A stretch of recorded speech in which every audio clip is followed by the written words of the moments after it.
Hello everyone, my name is Nitesh Chaudhary and I graduated from IIT Bombay in 2009.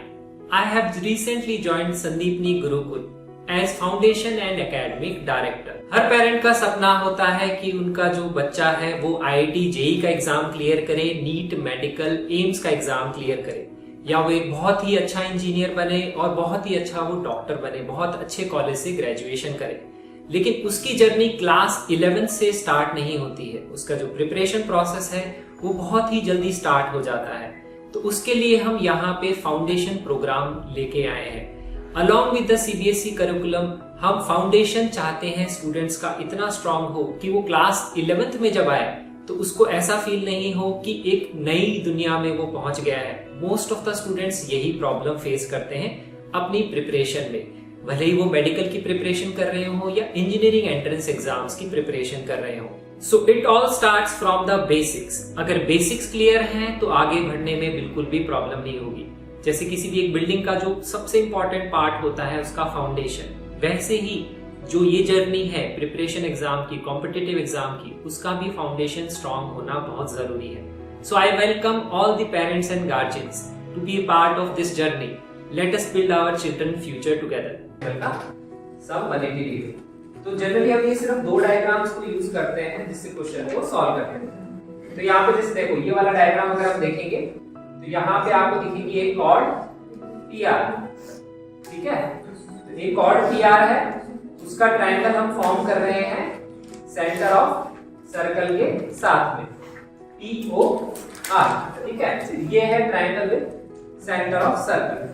फिर PR जो cord है उसका triangle हम form कर रहे हैं at the circumference of the circle.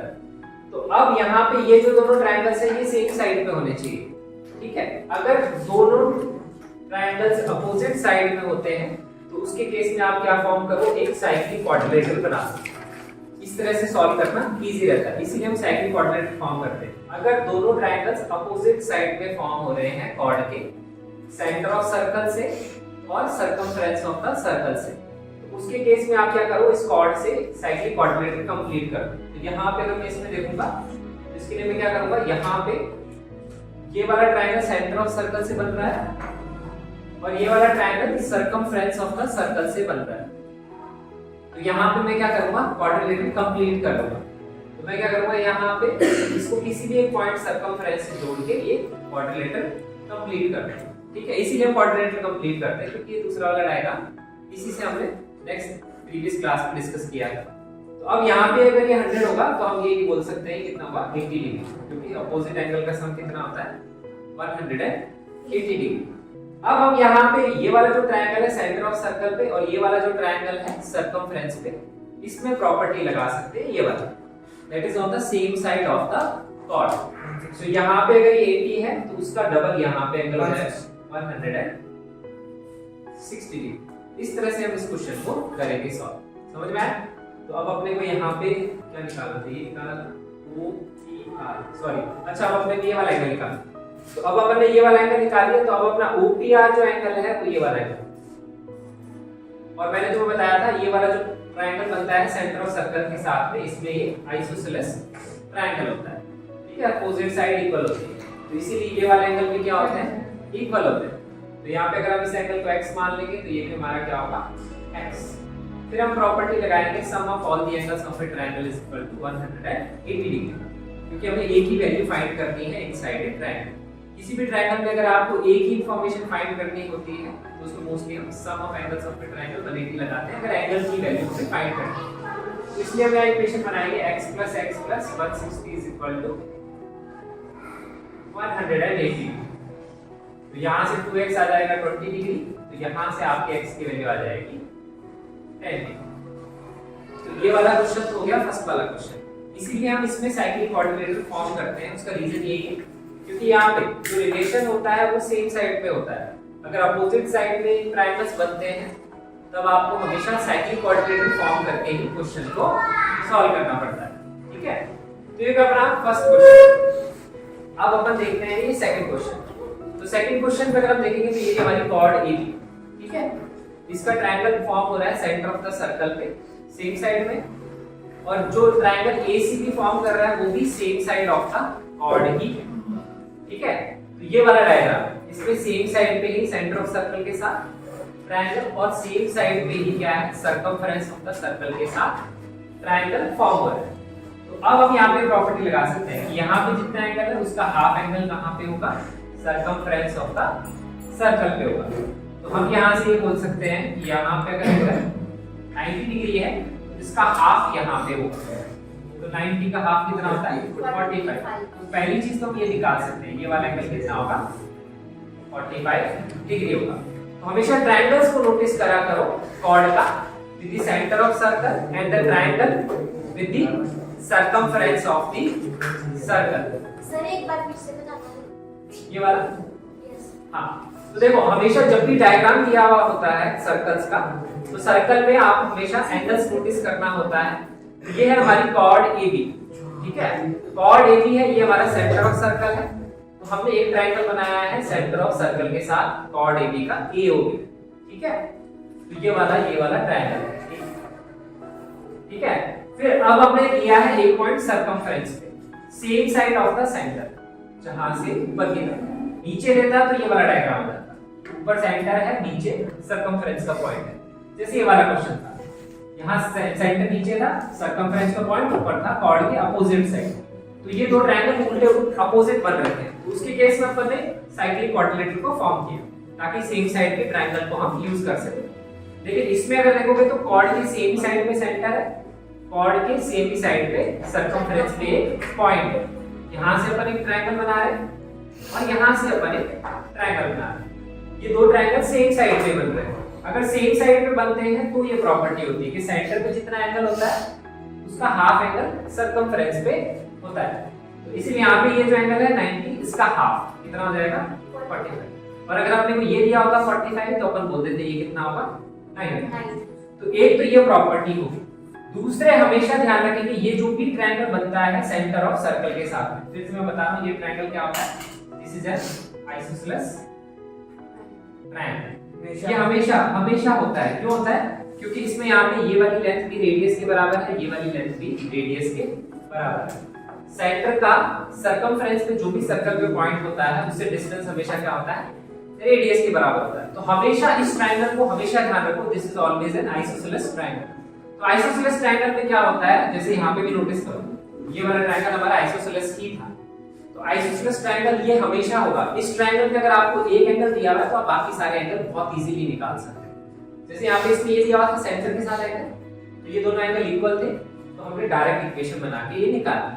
तो सेम चीज हम यहाँ पे लगा सकते हैं। तो एक तो हमने ये चीज यूज करी, यहाँ से एंगल ये प्रॉपर्टी यूज आ गई, ये यूज आ गई, जिसको यूज करने की जरूरत है क्योंकि ये दोनों सेम डायग्राम, ये है same side of the chord, ये है opposite side of the chord, ठीक है। तो ये वाला यूज आ गया तो ये तो खत्म हो गया यहाँ। इसके अलावा नेक्स्ट प्रॉपर्टी सिर्फ ये आइसोसेलेस ट्रायंगल की आपको यूज करनी है, ये यूज करनी ही होती है अगर एंगल कभी भी इस ट्रायंगल में आपको ये दिया हो। तो इससे अपन कौन से एंगल निकाल सकते हैं, इससे अपन ये वाला एंगल निकाल सकते हैं। इसको बोल दो x, ठीक है, और इसको भी कितना बोलेंगे अपन, x बोलेंगे। ध्यान रखना ये पूरा एंगल है इतना, ये 30 नहीं है, ये फुल एंगल है x।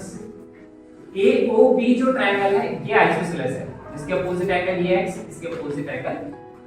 अब यहाँ हम इक्वेशन बना सकते हैं x plus 90 कितना होगा, 80 डिग्री, ठीक है। तो 2x आ जाएगा 180 minus 90 दैट इज 90 डिग्री। यहाँ से x की वैल्यू आ जाएगी दैट इज इक्वल टू 45। तो अब अपन ने यहाँ पे कौन सा एंगल निकाला, ये वाला एंगल निकाला, ये आ गया अपना 45 डिग्री। तो ये दो चीज तो आपको लगानी है, बिना उसके तो क्वेश्चन सॉल्व होगा नहीं। अब देखो नोटिस करो हमने किस किस को यूज किया, अभी तक किस इंफॉर्मेशन को यूज किया उस चीज को देखो। हमने यूज किया 90 डिग्री वाले एंगल को यूज कर लिया, 90 डिग्री से हमने x निकाल दिया, इतना काम हो गया। 90 डिग्री से यूज करके हमने और क्या निकाला, 45। अब ये जो 45 आया इसको आपने यूज किया कहीं पे क्वेश्चन को सॉल्व करने के लिए, इसको हमने अभी तक यूज नहीं किया है क्वेश्चन में कोई और एंगल निकालने के लिए, तो अपने को इसको भी यूज करना पड़ेगा, नहीं तो ये क्वेश्चन में दिया हुआ नहीं होता, नहीं तो ये डायग्राम भी बनाया नहीं होता। इसकी जरूरत क्या थी, जो भी चीज आप निकालते हो इसीलिए निकाली जाती है ताकि उसका यूज करके आगे क्वेश्चन को हम सॉल्व कर सकें। तो ये 90 से हमने 45 निकाला। तो अब हम जब क्वेश्चन में फंस जाते हैं तो हमेशा क्वेश्चन में ये सोचो आपने क्या क्या चीजें इवैल्यूएट करनी है। जो चीजें आपने इवैल्यूएट कर ली उससे आप आगे कुछ सॉल्व कर सकते हो या नहीं कर सकते, यही चीज आपको सोचनी है। तो चीजें क्या लिंक करनी पड़ती है, ठीक है, ऐसे ही आपको सोचना है। तो पहले आइसोसेलेस ट्रायंगल, ये तो मैंने बता दिया, ये तो अपने को यूज करना ही है, ठीक है। इस ट्रायंगल में कभी भी एक एंगल दिया हुआ है, आप बाकी एंगल निकाल सकते हो। And it's a very important triangle जो आप क्लास 10th में भी एक चैप्टर आएगा उसमें भी यूज होगा, ध्यान रखना। This is an isosceles triangle, उस पे एंगल निकालने के लिए बोला जाता है। उस एंगल से फिर आगे दूसरे फार्मूले में उसको यूज करके आंसर निकाले जाते हैं, ठीक है। तो इस ट्रायंगल को ध्यान रखना, इट्स इंपॉर्टेंट।